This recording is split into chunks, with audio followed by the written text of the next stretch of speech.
Similarly, Allah subhanahu wa ta'ala made the haram of Abbas and the haram of Hussein to be Sha'airullah al-Kubra. Allah subhanahu wa ta'ala willed that between the haram of Abbas and the haram of Hussein, there is a land of Mawaddah, there is a land of Azar, there is a land of Ishq, there is a land of Junoon. This is the land of Bayn al-Haramain. So long as this haram of Abbas and the haram of Hussein remains, people until the day of judgment will beat their faces and chests shouting, Ya Abbas and Ya Hussein. The divine decree of Allah is that from the land of Bayn al-Haramain, every time a tear is shed for Hussein, a tear is shed for Abbas. It is the divine decree that from Bayn al-Haramain, so long as there is a chant Ya Hussein, it will be accompanied with a chant Ya Abbas. The decree of Allah is that Abbas can never be separated from Hussein.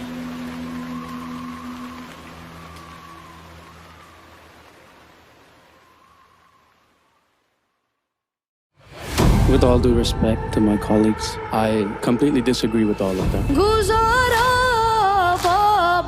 Ali declared that his older son Hassan alayhi salam would be the successor after him.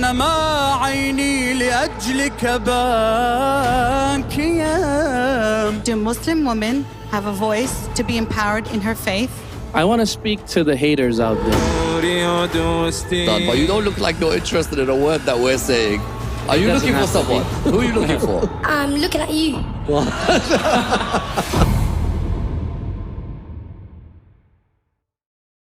The Zahra Trust, changing millions of lives every year.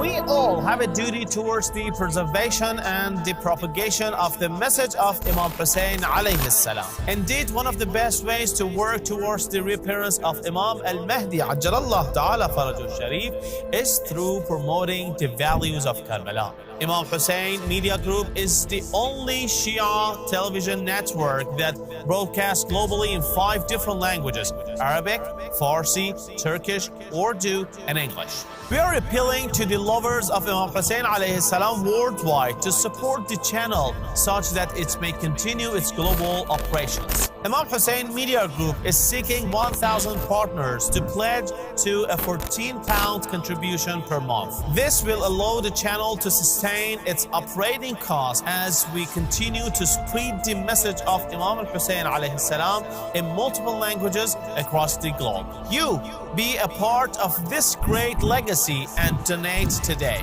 You can pledge in 2 ways. www.imamhussein3.tv/donate will take you direct to our donation page where you can pledge monthly. Or you can call or WhatsApp us on 0044 793 9917163. Imam Hussein TV, your gateway to Karbala.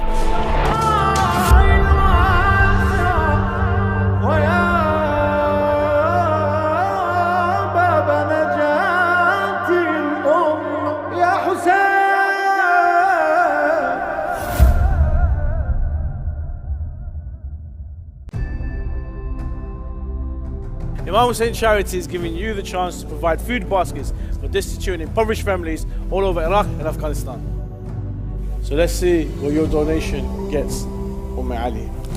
We have oil, tomato paste, we have tahini, lentils, sugar, tea, pasta, tuna cans, salt, dates, rice.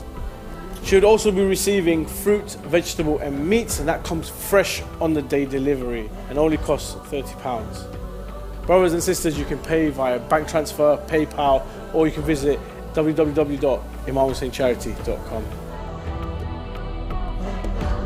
Your donation can make a world of difference in the life of a hungry child.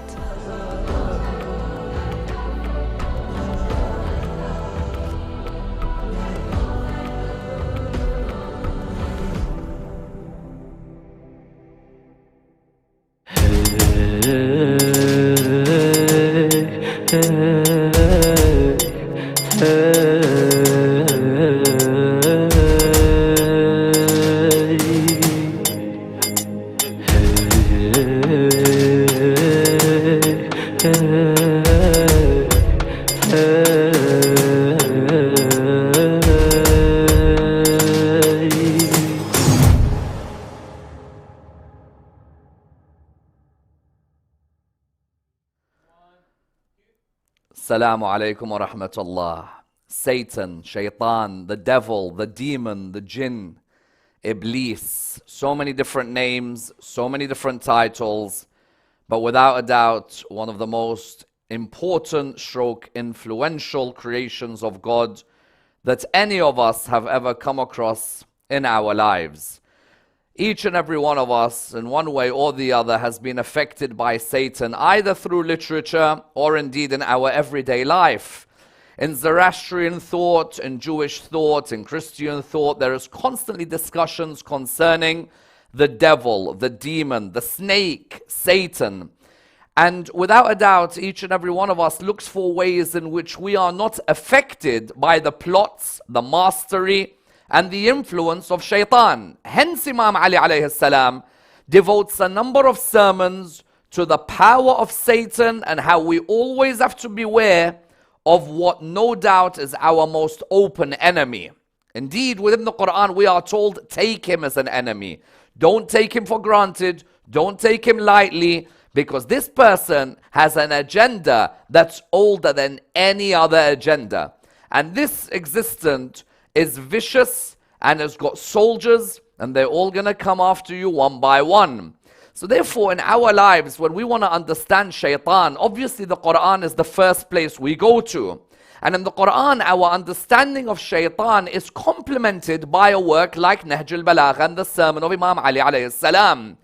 The sermon of Imam Ali that discusses Satan the most, amongst other sermons, is Sermon 191 in this particular copy of Nahjul Balagha. It may be Sermon 192. Like I've said throughout my lectures on Nahjul Balagha, understand one thing, it could be 1 or 2 either way in terms of numbering when I give you a sermon or a number of a letter or the number of a saying. In this copy it's Sermon 191. And this sermon is known as Al-Qasi'ah. And the reason it's known as Al-Qasi'ah is because literally it is a disparagement and all-out attack on shaitan. Remember one thing we always say, whenever you hear about a sermon of Imam Ali alayhi salam or a letter of Imam Ali alayhi salam in Nahjul Balagha, more often than not, it's Imam Ali alayhi salam discussing the period within which he's living or what's just occurred shortly before. And it's as if Imam Ali alayhi salam, when he discusses Satan in this sermon, what he's doing is really telling us that Muslim society at any moment has to be careful that it doesn't get affected by the machinations and the work and the plots of shaitan. The devil can affect us in many different ways. There are so many sins that occur in society whose origin is a satanic whisper. Amongst the sins that you see in society today, I don't need to name them one by one, but you'll find in one way or the other, it was a desire that may have been hidden, a line that was always drawn, and then he's allowed you to pass that line, or he's allowed that desire to emerge. And so what we see when we look within Nahjul Balagha, in Sermon 191, Imam Ali alayhi salam, in a way gives a tafsir of the Adam, Satan, Eve, angelic, heavenly story within the Quran. Because we know within the Quran, whether you go to Surah Al-Baqarah, Surah 2 of the Quran, or whether you go to Surah Al-A'raf, Surah 7 of the Quran, which I would think are the 2 chapters that discuss Adam versus Satan, you'll see that Imam Ali alayhi salam, being the walking Quran, is the one who elaborates on Satan and the influence and the mastery and the strategy and of course the viruses that Satan can affect in each and every one of us. Now, when we're looking at shaitan, shaitan is the last of 4 titles that I want you to think about when you're looking at Satan.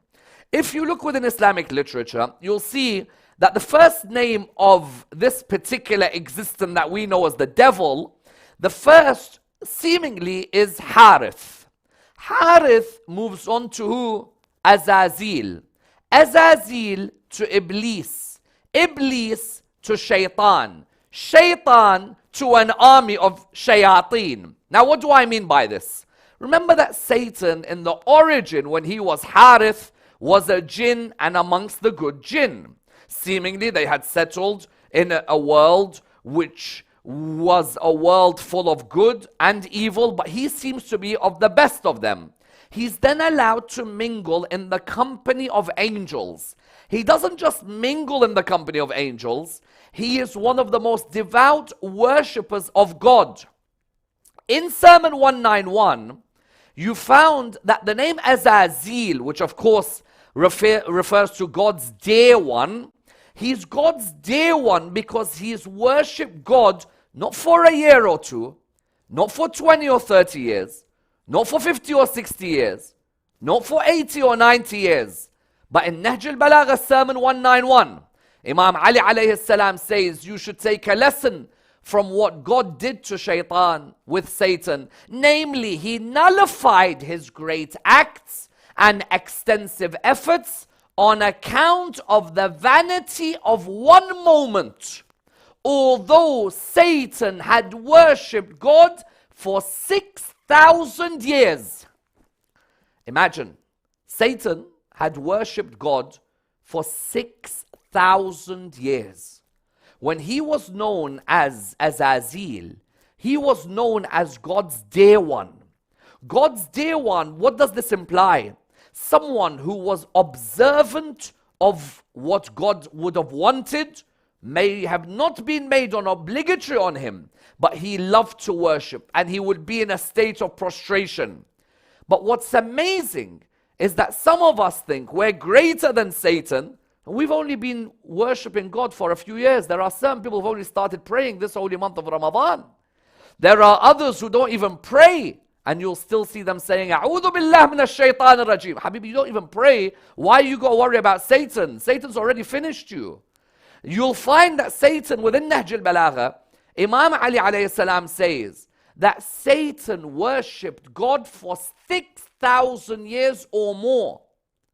I am proud when I've worshipped God and been religious for 2 years, 5 years, 8 years, 15 years, 20 years, 6,000 years, my dear brothers and sisters. In Nahjul Balagha, Imam mentions 6,000 years, Shaitan, Satan had been in the company of the angels. He was worshipping God for 6,000 years. And you know, by the way, 6,000 years, I don't know if they are the years of, listen to what Imam Ali says, whether by the reckoning of this world or of the next world is not known. Because you know that one day in this world may be thousands of years in the hereafter. So we don't know, for example, one day in that world, maybe thousands of years over here. So we don't even know what 6,000 could even mean. It could mean a really great number. But what's amazing about Satan is that 6,000 years of worship, of prostration, it takes one moment of vanity and all of your actions are nullified. What does this lesson teach us? It teaches us it doesn't matter how many years someone has been a Muslim. It doesn't matter how many sujood or prostrations they have done. It doesn't matter how much knowledge they have. It doesn't matter how much of the Quran they know. It doesn't matter how close they are in family to the Prophet Muhammad, peace be upon him, and his family. All it takes is one arrogant comment towards God or towards the Prophet of God, and then they become hizb of Shaitan rather than the hizb of God. In our lives, we normally judge that if a person, for example, is from such and such lineage, or a person is from such and such family, then that person automatically is one of God's chosen people. If they have come from that lineage, or they have come from that family, or for example, they are known to have attended prayers all their life, then automatically we say they are from the people of God. But if that person has an action that they perform, that is an action similar to that of Shaitan, when we see that Satan, what happens with him? Satan, as Nahjul Balagha describes in this particular khutbah, what does it say? Imam begins, of course, by praising God. Praise be to Allah who wears the apparel of honor and dignity and has chosen for himself instead of for his creation. He has made them inaccessible and unlawful for others. He has selected them for his own great self and has hurled a curse on him who contests with him concerning them. Of course, God chooses his prophets, curse on those who attack those prophets. Then he put his angels on trial concerning these attributes, meaning on trial concerning the attributes of obedience, vanity, arrogance, in order to distinguish those who are modest from those who are vain. Therefore, God, who is aware of whatever is hidden in the hearts and whatever lies behind the unseen, said, verily, I am about to create man from clay. And when I have completed and have breathed into him of my spirit, then fall into prostration in obedience to that man. And they fell into prostration in obedience, all the angels together, except Iblis. We have another name. We started with Harith, then we moved on to what? Azazil. Now we move to Iblis. Why Iblis? When he was Azazil, he was God's dear one. When he was Iblis, he was now in a state of despair. He has now been in a state of what? Despairing of God's mercy because of his arrogance. His vanity stood in his way. Listen to Nahjul Balagha. It's as if Imam Ali alayhi salam, his description of what took place isn't just quoting this ayah of the Quran that I quoted from Surah 38, verse number 71 to 74. But Imam Ali speaks like Imam Ali was there. His vanity stood in his way. Consequently, he felt proud over Adam by virtue of his creation and boasted over him on account of his origin. Thus, this enemy of Allah, notice how we are told in the Quran and in this sermon of Nahjul Balagha, take shaitan as an enemy. In the Quran, there are many enemies, but Allah warns us that this one you have to take as an enemy. Take this enemy of God. Because Allah is what? Allah is the one who is the leader of those who boast. No one else can have that pride like Allah subhanahu wa ta'ala. But this person is what? He becomes the forerunner of the vain. It is he who laid the foundation of factionalism. He quarreled with God about the robe of greatness, put on the dress of haughtiness, and took off the covering of humility. There are two types of clothes you could wear in this world. You could wear the clothing, which is like the one I'm wearing, or you could wear clothing, which is your spiritual clothing. Is your spiritual clothing that of vanity or that of humility? Is your spiritual clothing of a person who thinks he's better than the rest of God's creation, or a person who believes that all of us are creations of God and all of us are equal, except that our God consciousness is that which makes a differentiation between one and the other? Do you not see how Allah made him low on account of his vanity? In a way, Imam Ali is talking also to the people of his time, those who were with the Prophet, peace be upon him, and his family, and have become quite arrogant with their behavior, ready to go into civil wars, ready to fight the Khalifa of their time. We'll come to that very shortly. Do you not see how Allah made him low on account of his vanity and humiliated him for his pretending to be high? He discarded him in this world and provided for him burning fire in the next world. Remember, Satan used to think, you can't burn me, I'm made from fire, and therefore how's fire gonna burn fire? Of course, if clay can be picked up and thrown at clay and I could get hurt, then fire can be burnt by fire.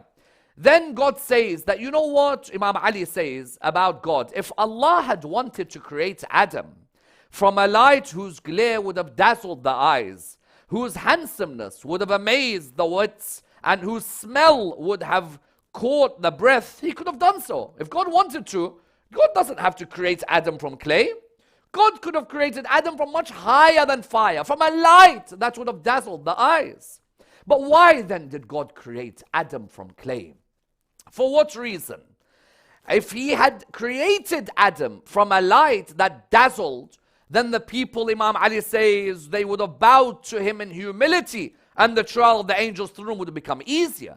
But God, the glorified, Imam Ali says, tests his creatures by means of those things whose real nature they do not know, in order to distinguish good and bad for them through the trial, and to remove vanity from them, and keep them aloof from pride and self-admiration.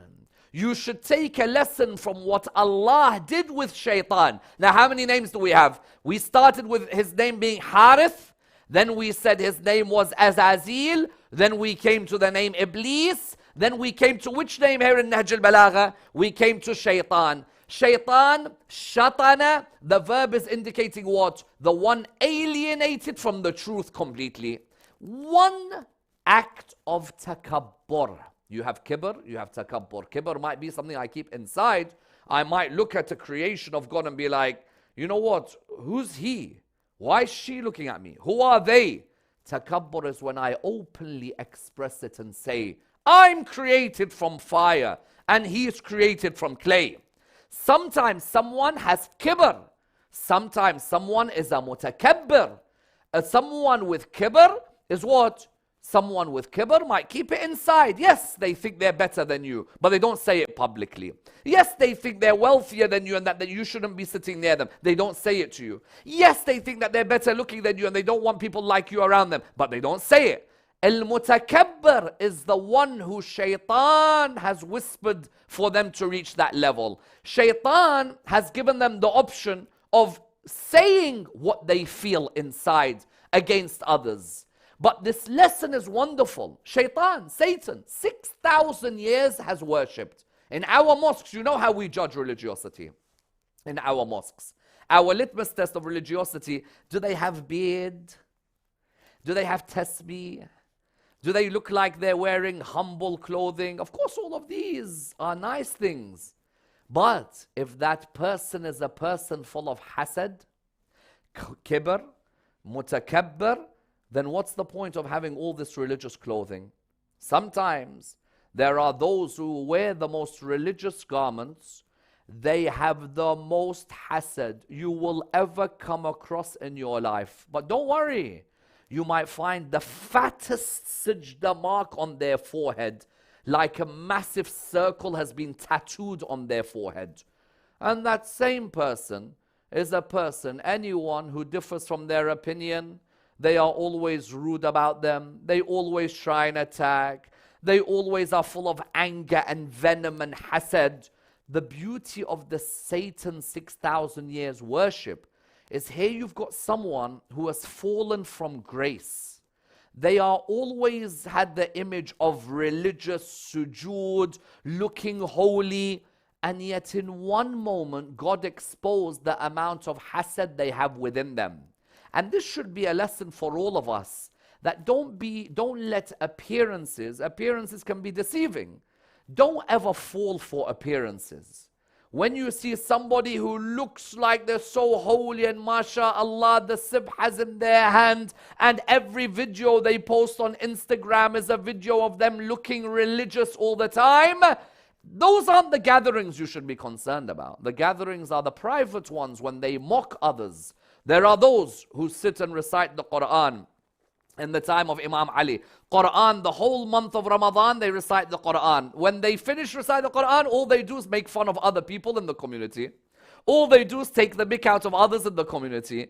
All they do is do ghiba against others in the community. But if you see them in the holy month of Ramadan, mashallah, reading the Quran, and Imam Ali is there, and he sees these people who eventually end up fighting him, or the Khawarij of Nahrawan, reading the Quran, but what do they have? When they're sitting amongst each other and their cliques, they're just making fun of others in the community. They're being rude about others in the community. They're doing ghiba on others in the community.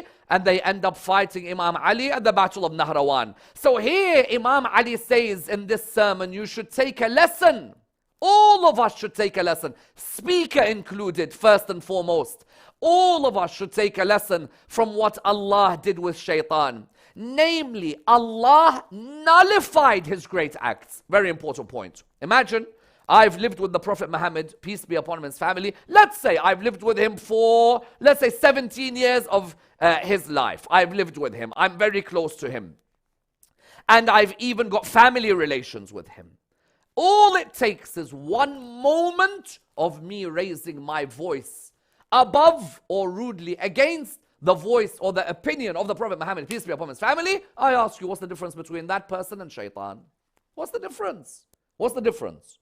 Shaitan worshipped more than someone who's been a companion of a great prophet like the Prophet, peace be upon his family, of Ibrahim or of Nuh or of Moses or of Jesus. Shaitan has worshipped 6,000 years. Some of these worship for 3, 5, 10, maximum 23 years they worshipped with the Prophet, peace be upon his family. In reality, who were the first to be alongside the Prophet? Sayyidah Khadija alayhi salam and Imam Ali alayhi salam. Others started coming one after the other. Some joined 5 years later, some joined 8 years later, some joined 15 years later, some joined 20 years later. These, you cannot automatically say that they can never be disobedient, when the reality is that shaitan, who had worshipped Allah for 6,000 years or more, ended up being disobedient to Allah. So how could you tell me someone who has worshipped Allah for 5 or 10 years can be someone who becomes automatically ma'soom? You should take a lesson from what Allah did with shaitan. Namely, he nullified his great acts. There are certain actions, if we do them, our a'mal are all nullified. If you want the explanation of this ayah, go and read this sermon, what Imam Ali means by acts being nullified by a sin. Read the tafsir of Surah 49, verse 1, verse 2, and verse 3. Surah Al-Hujurat, verse 1, verse 2, and verse 3. And you could even see on my platform on SayyidAmmar.com our tafasir, where Hujurat, when we come to discuss this, I explain how people who have prayed their whole life, it takes one action and they become like Iblis. He nullified his great acts and extensive efforts on account of the vanity of one moment. Although shaitan had worshipped Allah for 6,000 years, whether by the reckoning of this world or of the next world is not known. Who can now remain safe from Allah after shaitan by committing a similar disobedience? None at all. Allah the glorified cannot let a human being enter paradise if he does the same thing for which Allah turned out from it an angel. His command for the inhabitants in the sky and of the earth is the same. There is no friendship between Allah and any individual out of his creation so as to give him license for an undesirable thing which he has held unlawful for all the worlds. It's an unbelievable part of the sermon. How could Allah let someone enter paradise for living a moment the way shaitan lived one moment, and shaitan goes to hell and we go to Jannah?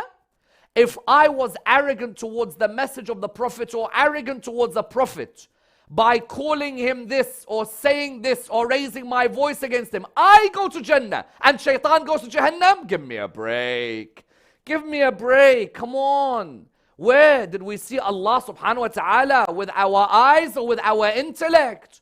Imam Ali says in this wonderful line, Allah cannot let a human enter paradise if he does the same thing for which Allah turned shaitan out. How can Allah be unjust? Never. So therefore we always have to beware. Hence Imam continues, therefore you should fear that shaitan could affect you with his disease. All of us, we're worried about physical viruses, people jumping up and down, COVID, Corona, people jumping up and down about other viruses. God says, Imam Ali says in Nahjul Balagha, that understand, therefore you should fear shaitan infects you with his disease, or leads you astray through his call, or marches on you with his horsemen and his footmen. Why? Because shaitan, we said, and the idea of shaitana was what? We talked about the idea of being alienated from the truth. There are many who are alienated from the truth. Therefore, there are shayateen from the ins and shayateen from the jinn. From the ins, from the humans, there are those who follow the path of shaitan. Look what Imam Ali says. The horsemen and the footmen of shaitan. That means shaitan as soldiers. Because by my life, he has put the arrow in the bow for you, has stretched the bow strongly and has aimed it at you from a nearby position. They say you don't find shaitan in the nightclubs. You find shaitan at mosque, not at the nightclub. Shaitan doesn't need to be at the nightclub. He's already done his job. Shaitan you'll find in the mosque, because that's where his bow and arrow are the most potent. Imam Ali here quotes the Quran. It's as if this sermon is a tafsir of the ayahs of the Quran about shaitan. Imam Ali quotes the verse, Surah 15, verse 39. My Lord, what does shaitan say? My Lord. Look at shaitan when he talks to God, lots of respect. My Lord, because you have left me to stray, certainly will I adorn unto them the path of error, and certainly will I cause them all to go astray. Shaitan's made it clear. Listen, don't say that you don't know I'm your enemy. I'll never be able to force you to do something, but I'll send you the request. You've got to accept my invite. لا تلوموني لوموا أنفسكم. Don't blame me, blame yourself. But I'll tell you something. I will come from every direction, and I will put things in your way where I'm going to make you one of my soldiers. Who are the soldiers of shaitan? The soldiers of shaitan can come in many different ways. You can come, for example, in being who? In being one of the brethren of shaitan, by being amongst those who are wasteful and extravagant. Sometimes my mom says to me that you always have to be careful that you are not wasteful and extravagant in the things that you end up buying, and so on and so forth. And I joke with her and I say, Mom, wallah, I only have this dish dasher. What other dish dasher have you seen me wear other than this one? All of you see this one. And then she might point me to some of the other things. So here you have that in the Quran, the shayateen, who's their brethren? Those who do tabdhir, yes? Those people who do tabdhir and might be wasteful and extravagant, you can become a brethren of shaitan. Those who sow animosity between mosques, brethren of shaitan. Those who like to always bring out the bad faults of people in any video they do, all they aim, how could we talk about people and their faults? Brethren of shaitan. Shaitan has those people who are their soldiers, the ones who cause fitna, the ones who cause dissension, the ones who tell you we are muslihun, when in reality they are the mufsidun. But they say we are the well-wishers, the peacekeepers. MashaAllah, your peacekeeping, you know yourself better, may Allah guide you. Although he is Satan, only said this, Imam Ali says, by guessing about the unknown future. When Satan said that I will make the path of error look beautiful, and I'll make them all go astray, Imam Ali says when he said this, he was only guessing about the unknown future and by wrong conjecture. Yet the sons of vanity, the brothers of haughtiness, the horsemen of pride and intolerance proved him to be true. Shaitan, when he said to God, you know what, God, let me live and I'm going to make them all go astray. At the time, Shaitan doesn't know how many will join him.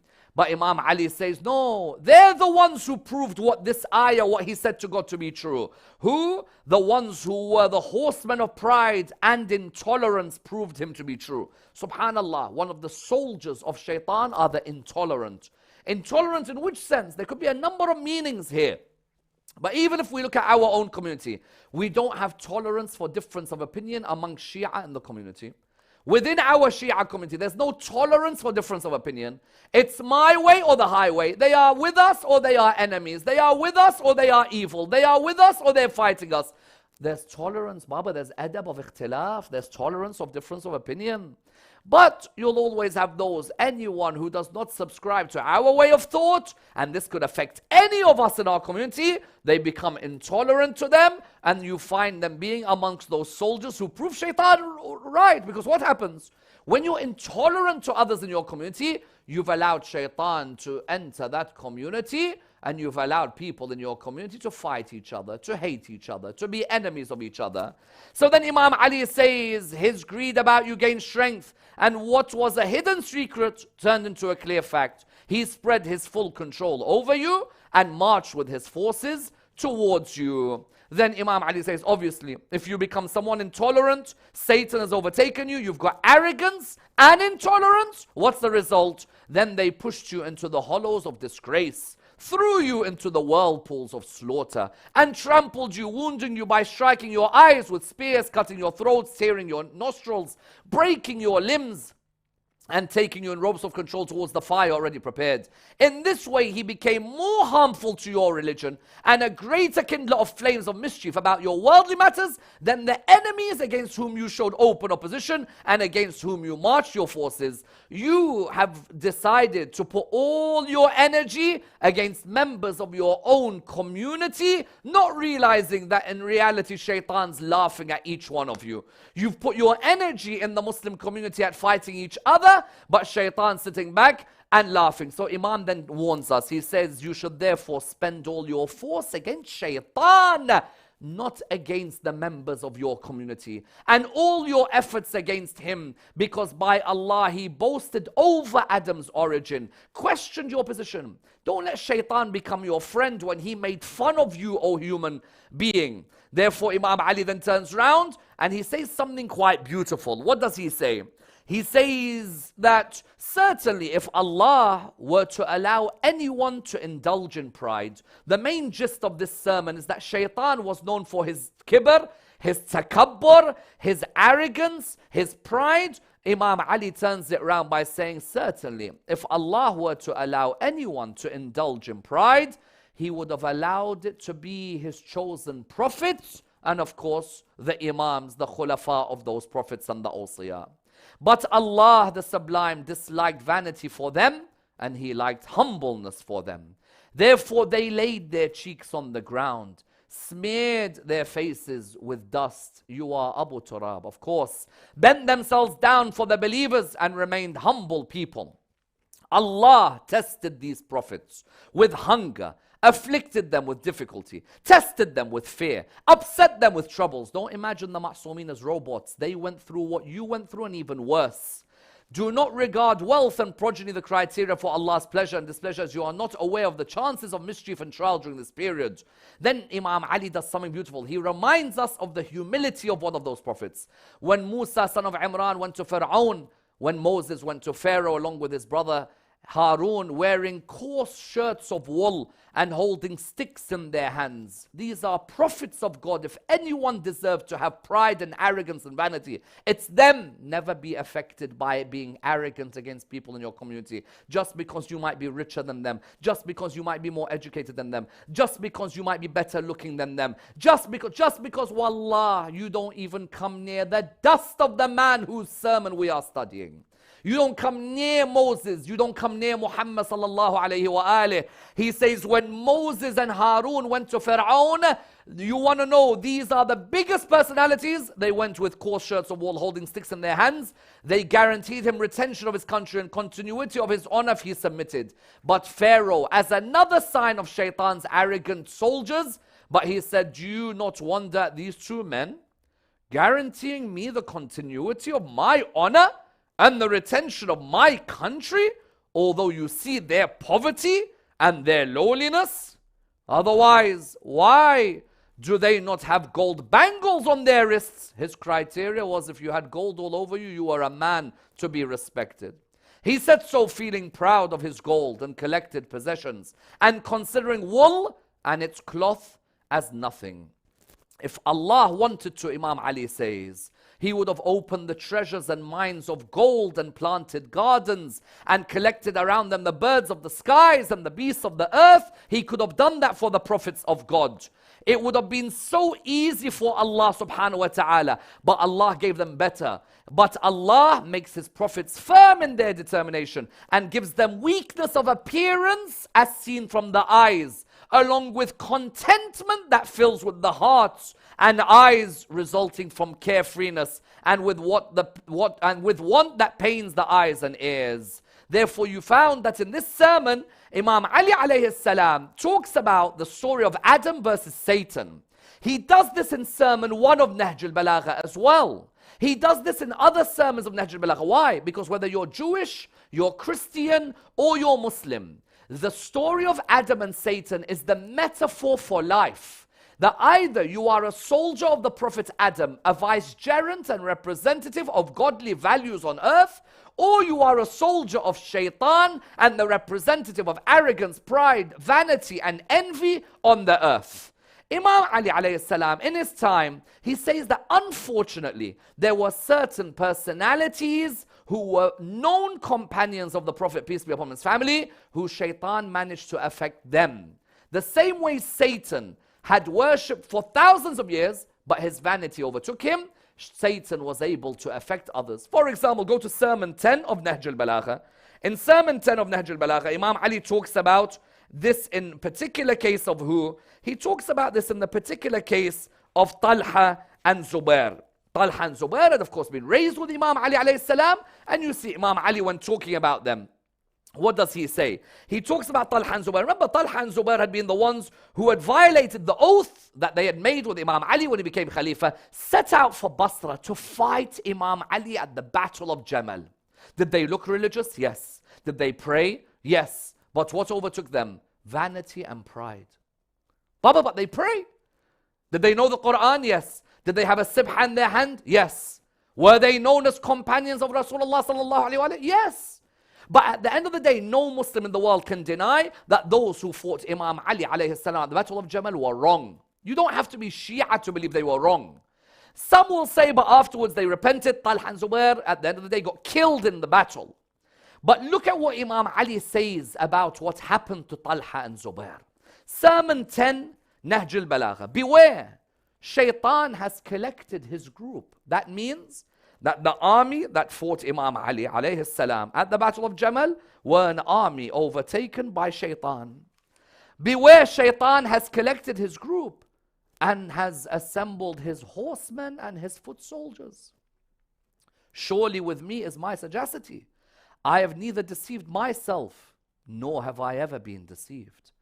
By Allah, I shall fill to the brim for them a cistern from which I alone would draw water. They can neither turn away from it, nor return to it. These two were famous to the extent that in some schools of Islam, their names are mentioned in the list of people who could have been khulafa. Others mention them, of course, in the list of those who are granted Jannah. But it doesn't mean that Shaitan couldn't whisper. Why do we always say, قل أعوذ برب الناس ملك الناس إله الناس من شر الوسواس الخناس الذي يوسوس في صدور الناس من الجنة والناس. Talha and Zubair, how famous they were, how they had struggled alongside Rasulullah sallallahu alayhi wa alih. Yet at the end of their life, all of us ask one thing, Ya Allah, allow me to be of the hizb of God, not the hizb of Satan. I want to be of the party of God, not the party of Satan.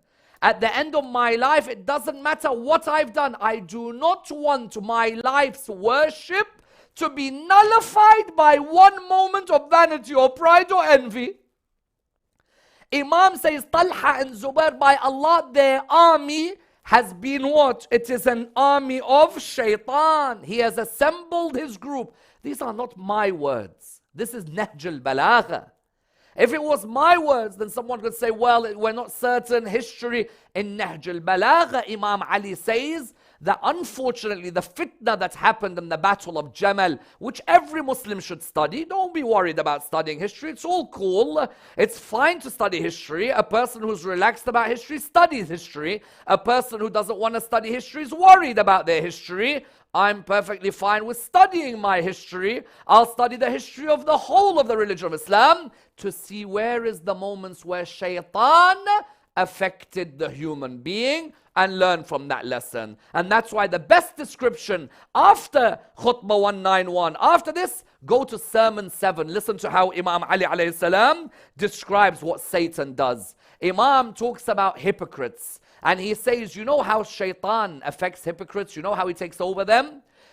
Sermon 7 of Nahjul Balagha. They have made Shaitan the master of their affairs. Hypocrites, they have made. Not Satan has become. They have made Satan. What does they have made Satan? What does it imply? That you've got the choice whether to follow Shaitan or to follow the path of Allah. Don't, when you do haram, say, you know what, it's all Shaitan's fault. It's not Shaitan's fault. Shaitan only sends you an invite. You've got to accept the invite. If now a friend of mine tells me, listen bro, here's some drugs, let's have some drugs. A friend of mine tells me, let's watch this. A friend of mine tells me, let's go and steal this. A friend of mine tells me, let's go and scam this. Later, I cannot blame the friend. Yes, the friend's a bad friend, a whisperer, but I could have said no, and I could have the willpower to say no. They have made Satan the master of their affairs. The idea here is that he has become what? He has the milak over them. Now, he is the very base of all of their actions. A munafiq, the base of his action is no longer the Quran and the Ahlul Bayt. The munafiq, the base of his action is what? The base of his action, the very foundation of his action is shaitan. He has taken them as partners. Shaitan has become the base of the munafiq, the hypocrite, and he takes them as partners. And of course, if you become a partner with shaitan, you sell your soul to the devil. Look at the music industry today. The music industry. Go and look at what's happened to Sam Smith. Go and look at what's happened to Harry Styles. Go and look at others. I don't know what is going on. 1 minute Beyonce, the next minute Aguilera, the next minute Jay-Z, Kanye West, I don't know if he's in, out, God knows what's happened to their minds. And what are we doing? We are addicted to music, not realizing one of the soldiers of shaitan, the Dajjal, the Illuminati and that movement is to make you addicted, become a zombie. I can't sleep unless I listen to music. I can't go to gym unless I listen to music. I can't drive unless I listen to music. How have you fallen for shaitan when Nahjul Balagha was the antidote explaining the effects of shaitan? There are Muslims who cannot have a wedding unless they have some of these names or some of these DJs playing some of these names. So what's Dajjal? What's Dajjal? What's Imam al-Mahdi, Ajjalallah Farajahu al-Sharif? What is the meaning of the end of times, the Mahdi, Dajjal, the Antichrist? This is all the discussions here. Ask yourself, have I made Satan my partner? There are music videos now and people tell me, is music haram? No, there are certain types of music which is a music that doesn't bring about immorality. Some of the ulama have allowed certain types of music, but there's a music that allows for cursing, allows for even pedophilia, allows for content which is destructive, where you see even people wearing devil costumes. He has laid eggs. Listen to Sermon 7, Nahjul Balagha. He has laid eggs and hatched them in their bosoms. And when someone lays eggs somewhere, that means they're there to stay. And that means they're going to continue to ensure that they nourish you. They are the ones who protect you. You now have given over to shaitan. He creeps and crawls in their laps. Satan, when he takes over you and you become his partner, when you take him as your wali, then he begins to lay eggs and he begins to settle and he intends to be there for a long time. In this way, he has led them to sinfulness and adorned for them foul things like the action of one whom Satan has made his partner in his domain and speaks untruth through his tongue. What has he done? He leads you to sin and adorns for you. زَيَّنَ لَهُمْ أَعْمَالَهُم is one of the clearest ayahs in the Quran. It is complemented in Nahjul Balagha that he makes that which is haram, prohibited, look beautiful. How many have done prohibited things which the church doesn't allow, which the synagogues didn't allow, which the mosques didn't allow, but Satan made their act beautiful? How many felt that what they were doing when they were sending messages about people's lives and reputations, Satan made it look beautiful? Satan has a way of making that which is prohibited look so beautiful for you. Have some drink. Make sure you only have a good heart. Allah will allow you to have a drink. Allah will allow you to take drugs. Allah will allow you to go to the nightclubs. But make sure you have a good heart. The main thing God looks for is the heart. Before you know it, He's made your a'mal look like the a'mal which are nice, when in reality, they are destructive. So for us, from Nahjul Balagha, what do we learn? That we have to make sure that shaitan doesn't become our partner in our affairs. Shaitan was the one who arrogance affected, let it not affect us. Vanity, let it not affect us. Pride, in certain cases, over another person, let it not affect us. Envy, let it not affect us. Imam Ali made clear that you want guidance. When it comes to shaitan, then the only guidance can come through holding on to who? Look at sermon number 4. Through us, you got guidance in the darkness and secured high position. And through us you go out of the gloomy night. It is only through holding on to Imam Ali and the Ahlul Bayt alayhim salam that we can be safe from the plots of shaitan, from the mastery of shaitan. For the Ahlul Bayt are all the students of Rasulullah sallallahu alayhi wa alihi. Wassalamu alaykum wa rahmatullah wa barakatuh.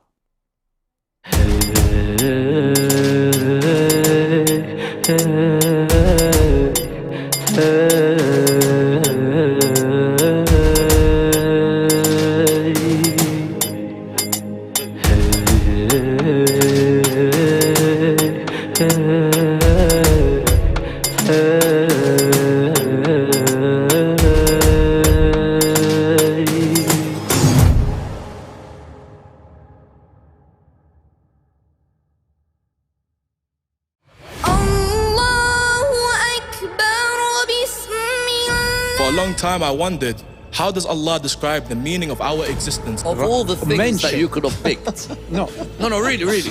That's all you could have picked to give advice. This is my first time coming back on stage. I'm a bit nervous. Is it your first time? As my head pounds and fire still burns deep inside. Because of that, I will use my famous word. Bravo. Repeat. Higher, a bit higher. And again, one more. Seeing. There, right there, go. But Shaitan had his hooks, deep inside them he clawed, and gave them a flame from the darkest pits of his soul. We need you to come in front of the screen now. We need everyone to know who you are. You are mullah and mullah and mullah and mullah. The Shia voice introduce you to the world. Who would need Valentine's Day when Ali had already created the night of Thursday?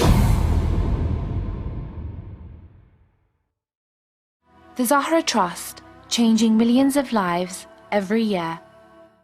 Imam Hussein Charity is giving you the chance to provide food baskets for destitute and impoverished families all over Iraq and Afghanistan. Each basket costs around £30, $35 roughly, and can feed a family of 4. The food basket contains essentials such as flour, bread, tomato puree, oil. They get different spices as well, salt, pepper, even like cinnamon. You get lentils, you get different vegetables, meats, dates, tea, dried lemons, and not forgetting rice. Take advantage of this blessed month and help destitute and impoverished families. You can pay via bank transfer, PayPal, or visit us at www.imamhusseincharity.com. Give the gift of a healthy meal to a family in need by donating to our food basket campaign.